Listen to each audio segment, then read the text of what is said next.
Life sometimes feels like a raging storm. Caught in the whirlwind, a person doesn't realize it, but something is missing. Deep within their soul, there's an emptiness, an unnamed search for something more. Ethan felt exactly that way. He had money, a prestigious job, a comfortable home, and an active social life. But at night, as he stared at the ceiling, the silence inside him spoke louder than anything else. Until one day, he embarked on a journey that would change the course of his life forever. Sometimes a city, a person, or a single moment can split your life into two parts, before and after. And that's exactly how Ethan's story began. Hi, my name is Ethan. I'm 34 years old, and I live in Amsterdam. Today, I want to share with you the most pivotal moment of my life. This isn't just a story about converting to a new religion. It's a story about filling a void, searching for meaning, and ultimately finding myself. Maybe this story will answer some of the questions you've been carrying deep inside. Who knows? I was born and raised in Amsterdam. My life was filled with what many would call success. A good job, a nice apartment, a few close friends. But deep down, something was always missing. It felt like my life was a puzzle with missing pieces. Everything seemed to be in place, but that sense of incompleteness always bothered me. This emptiness kept pushing me to search for something more.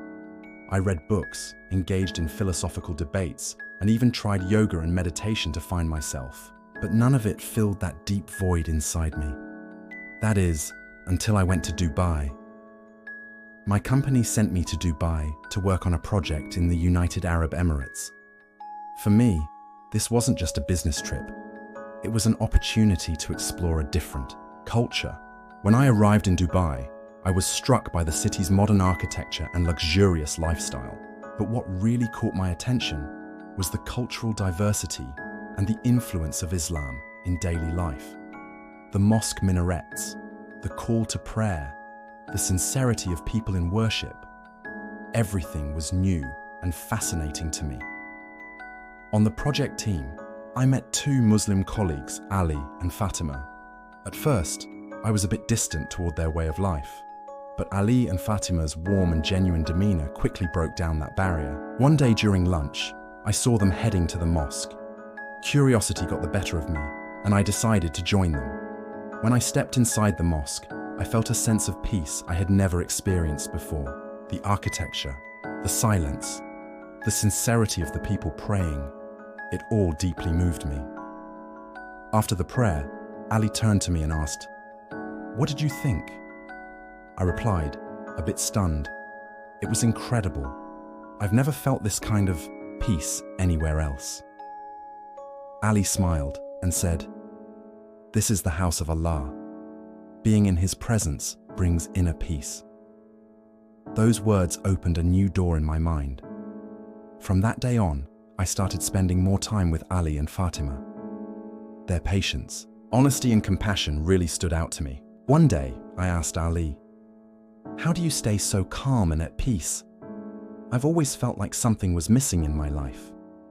Ali smiled and replied, "Because we believe everything is under Allah's control. When you surrender to Him, you find inner peace."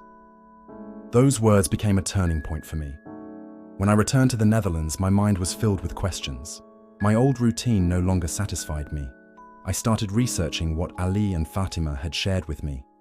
I read the Quran, bought books about Islam, and even visited a mosque in Amsterdam to speak with the Imam. With each passing day, the void inside me began to shrink, replaced by a sense of inner peace. But this journey wasn't easy. My family, especially my mum, was skeptical about my new path. "Why are you doing this? Don't we have our own faith?" she asked me one evening during dinner. I replied patiently, "Mum, this isn't a choice. It's a need. This is the only way I can fill the emptiness inside me." After a while, I started going to the mosque. At first, praying felt awkward, but over time, it became a source of comfort for me. When I started fasting during Ramadan, I not only experienced hunger and thirst, but also learned the meaning of patience and gratitude. With each passing day, the principles of Islam became more ingrained in my life. But my journey wasn't just about faith. During this process, I had to confront myself. The mistakes I'd made in the past, the lies I'd told, the harm I'd caused others. All of this led me to seek forgiveness and to forgive myself. One day, as I sat in the mosque, I heard the Imam recite a verse that touched my heart. Verily, in the remembrance of Allah do hearts find rest. Quran 13:28. In that moment, everything became clear to me. I knew what I had to do. The next day, I went to the mosque, declared my faith, and became a Muslim. After becoming a Muslim, my life completely changed. I was no longer living just for myself. I was striving to earn Allah's pleasure. I started praying, fasting, and living a halal lifestyle. At first, my family and friends were shocked, but over time, they began to respect my transformation. One day, I wrote a letter to Ali and Fatima. Because of you, I've found the meaning of my life. I'm forever grateful to you for introducing me to Islam. Now, I truly feel at peace and happy. My story is one of inner journey and the search for truth. Who knows, maybe there's an Ethan in your life. Maybe you're the one who will change someone's life.